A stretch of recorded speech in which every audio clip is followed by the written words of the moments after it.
पूरा लोकल। జిల్లా మంత్రివర్యులు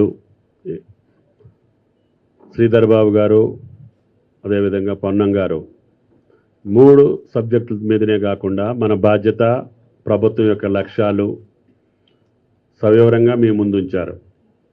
అందరం కూడా ప్రజాప్రతినిధులుగా మేమందరం వేదిక మీద ఉన్న వాళ్ళు అందరం రేవంత్ రెడ్డి గారి నాయకత్వంలో ఈ రాష్ట్రాన్ని అన్ని రంగాల్లో ముందుకు తీసుకెళ్ళటం కోసం మీ సహకారంతో తప్పకుండా ప్రయత్నం చేయాలనే ఉద్దేశంతో మొదటి సంవత్సరంలో ఆర్థికపరమైనటువంటి అంశాల మీద కొంత వెసులుబాటు లేకపోయినా ఈ సంవత్సరం ప్రతి సంవత్సరం రాబోయే రోజుల్లో కరెక్ట్గా ప్లానింగ్ చేసుకొని శాఖాపరంగా నిధులు సమకూర్చుకొని గతంలో జరిగినటువంటి అస్తవ్యస్తమైనటువంటి పరిపాలనకి కొంత ఇబ్బందులు వచ్చినా, కొన్ని పెండింగ్ బిల్స్ ఉన్నా, కొన్ని పెండింగ్ కార్యక్రమాలు ఉన్నా, పెండింగ్ వర్క్స్ ఉన్నా, వీటన్నిటిని సరిదిద్దాల్సినటువంటి అవసరం ఇప్పుడు ఈ ప్రభుత్వం మీద ఉంది.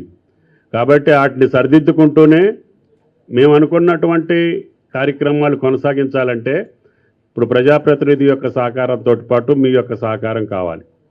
4 జిల్లా కలెక్టర్లు ఉత్సాహవంతులు, కమిట్మెంట్ తోటి పనిచేస్తున్నారు. వాళ్ళ ఆధ్వర్యంలో మీరు కూడా ఎప్పుడు మేము ప్లానింగ్ బోర్డు కానీ రివ్యూ మీటింగ్ పెట్టుకుంటే 2-3 సబ్జెక్టులే తీసుకుంటాం. ఆ జిల్లా అధికారులు మాత్రమే రావాలి.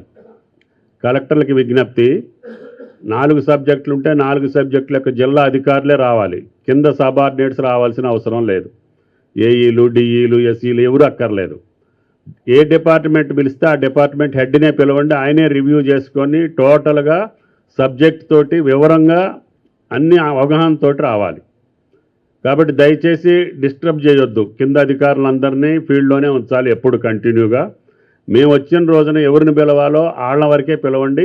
ఆ సబ్జెక్టుల వరకే తరువుగా గౌరవ శాసనసభ్యుల యొక్క సందేహాలకు కానీ సూచనలు కానీ అర్థం చేసుకొని పరిపాలన ముందుకెళ్ళాలి. కాబట్టి దయచేసి ప్రతి మీటింగ్కి ఇన్ని వందల మంది అధికారుల్ని మేము ఫీల్డ్ మీద నుంచి డిస్టర్బ్ చేయం. కాబట్టి జిల్లా కలెక్టర్లు అన్ని డిపార్ట్మెంట్ల మీద కూడా మీకు ఆధిపత్యం ఉండాలి.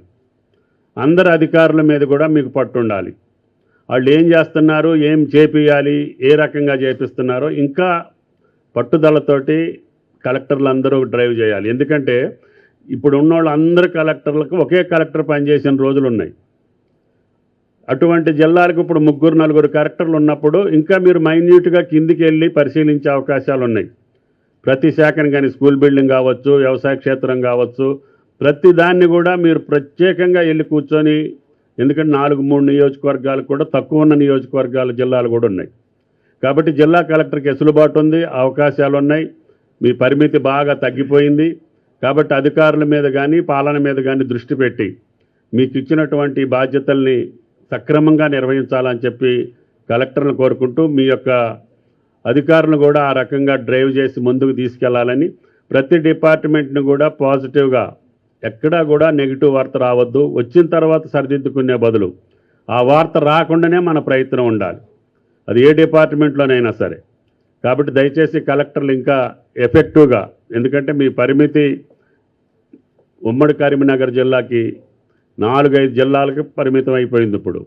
కాబట్టి దయచేసి అధికారులు మీ క్షేత్రాల్లో కింది స్థాయి దాకా వెళ్ళి పరిపాలనని సవివరంగా సక్రమంగా తీసుకెళ్లాలని చెప్పి ప్రార్థిస్తూ, మీ అందరి సహకారంతో కరీంనగర్ జిల్లా ఇందాక పెద్దలు చెప్పినట్లుగా వ్యవసాయ జిల్లా, అన్ని రంగాల్లో ఇది అగ్రగామిగా ఉండేదానికి మన ప్రయత్నం ఉండాలని చెప్పి, దానికి పత్రికా విలేకరులు ప్రతినిధులందరూ సహకరించాలని చెప్పి విజ్ఞప్తి చేస్తూ సెలవు. Thank you.